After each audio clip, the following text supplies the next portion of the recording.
ایک وقت تھا کہ جب رانا ثناءاللہ پیپلز پارٹی میں ہوا کرتا تھا، اور یہ وہی دور تھا کہ جب نواز شریف بے نظیر بھٹو کو مولویوں کے ساتھ مل کر اسلام سے خارج قرار دینے کی کوشش کر رہا تھا۔ بے نظیر کو اس وقت بدکار، بد چلن اور بے شرم کہہ کر بہت سے گندے گندے نام دیے گئے، جبکہ دوسری ہی طرف نواز شریف کا طاہرہ سید کے ساتھ سکینڈل بھی چل رہا تھا۔ تب بے نظیر کو یہ بھی کہا گیا کہ بلاول بھٹو کی شکل فیصل صالح حیات سے ملتی ہے اور یہ تمہارا بیٹا ہے ہی نہیں، تم نے یہ بچہ بدکاری سے پیدا کیا ہے۔ ہر جمعے کی نماز کے بعد نواز شریف بے نظیر بھٹو کی گندی تصاویر بانٹا کرتا۔ وہ دور نہ ہی کمپیوٹر کا تھا اور نہ ہی انٹرنیٹ کا۔ اس دور کے لوگ بڑے سادے تھے، اور یہی وجہ ہے کہ وہ سادے لوگ بھی ان سب باتوں کو سچ ماننا شروع ہو گئے تھے، اور ان کو لگتا تھا کہ نواز شریف بی بی بے نظیر بھٹو کے بارے میں جو باتیں بھی کہتا ہے وہ سب سچ ہیں۔ جبکہ دوسری طرف پاکستان پیپلز پارٹی جتنی بھی کرپٹ تھی، جتنی بھی دو نمبر تھی، انہوں نے کبھی بھی پاکستان مسلم لیگ نون کی عورتوں کے بارے میں ایسی کوئی بات نہیں کی تھی،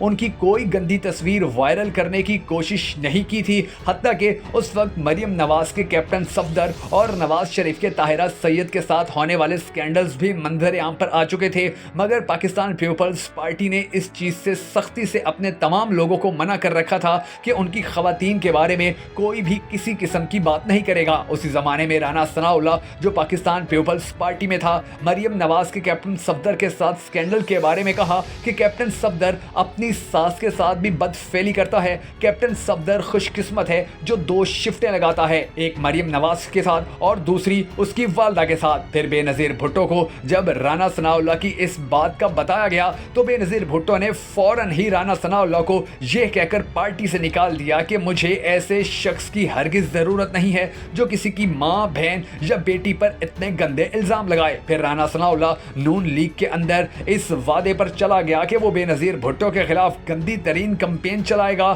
اور بازار حسن کی زبان استعمال کرے گا۔ نواز شریف اس بات سے بہت خوش ہوا اور رانا ثناءاللہ کو اپنے ساتھ رکھ لیا۔ پھر رانا ثناءاللہ نے بی بی محترمہ بے نظیر بھٹو کو جتنا بدنام کر سکتا تھا کیا، ان کے بارے میں جتنا جھوٹا اور گندا پروپوگنڈا کر سکتا تھا کیا، اور اسی کے انعام کے اندر بے نظیر بھٹو کو بدنام کروانے اور بے نظیر بھٹو کے خلاف کمپین چلانے کے نتیجے میں میاں محمد نواز شریف نے اسے پنجاب کے اندر اہم سیٹیں دینی شروع کر دیں۔ کبھی اسے وزیر قانون بنایا گیا اور کبھی کوئی اور وزارت دی گئی۔ وزیر قانون بننے کے بعد رانا ثناءاللہ نے پنجاب کے لوگوں کے اوپر جو ظلم و جبر کی تاریخ رقم کی، وہ تاریخ کبھی نہ مٹ سکتی ہے نہ چھپ سکتی ہے۔ آئے روز لوگوں کی زمینوں پر قبضے ہونے لگے، آئے روز لوگوں کے گھروں کے اوپر قبضے ہونے لگے، آئے روز بہت سے بے گناہوں کی زندگیاں چھینی جانے لگیں، اور ان سب باتوں کا کہیں نہ کہیں تعلق رانا ثناءاللہ سے جا کر ملتا تھا۔ جس کے بعد پاکستان کی عدالتوں میں جب یہ باتیں جانے لگیں تو رانا ثناءاللہ نے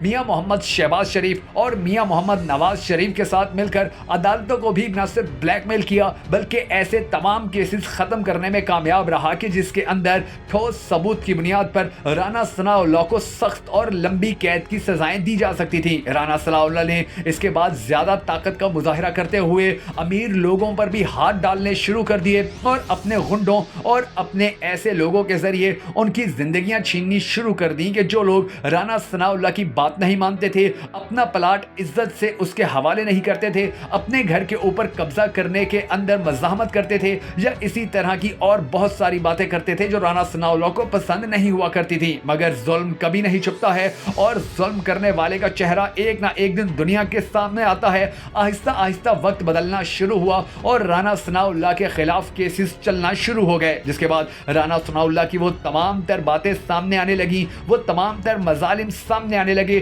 کہ جو اس نے عوام کے اوپر اور پاکستان پیپلز پارٹی کی رہنماؤں کے خلاف کیے تھے، اور ان سب چیزوں کے بعد رانا ثناءاللہ کے لیے گھیرا تنگ ہونا شروع ہوا، اور اللہ کی لاٹھی جو بے آواز ہوتی ہے وہ بھی چلنا شروع ہوئی۔ رانا ثناءاللہ کی اب رسی کھینچی جانے لگی ہے، اور آپ نے پچھلے دنوں رانا ثناءاللہ کی وہ تصویر بھی دیکھی ہوگی کہ جس کے اندر سانس لینے کے لیے اسے ماسک پہنایا گیا ہے اور اس کی طبیعت انتہائی خراب ہو چکی تھی، اور یہ رسی اب مزید کھینچتی چلی جا رہی ہے۔ اور آپ آنے والے وقت میں دیکھیں گے کہ رانا ثناءاللہ نے پیپلز پارٹی یا غریب عوام پر جتنے بھی ظلم کیے تھے ان سب مظالم کا بدلہ لیا جائے گا۔